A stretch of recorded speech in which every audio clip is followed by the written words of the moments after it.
So just remember, the problem's not outside of you.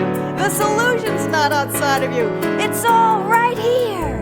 Positive attitude isn't what you think it is. It's what you think. Positive attitude is living full of gratitude even when you're on the brink.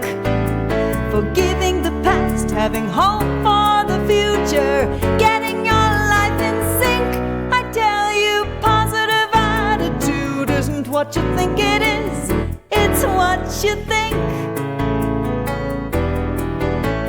What you resist persists, but what you embrace you can erase. The more you blame and complain, the more things will stay the same. Just remember, positive attitude isn't what you think it is.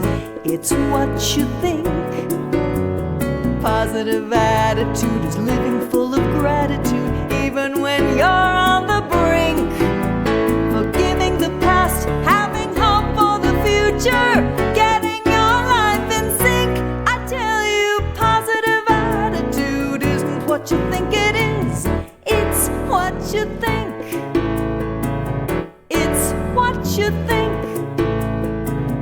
It's what you think. Thank you.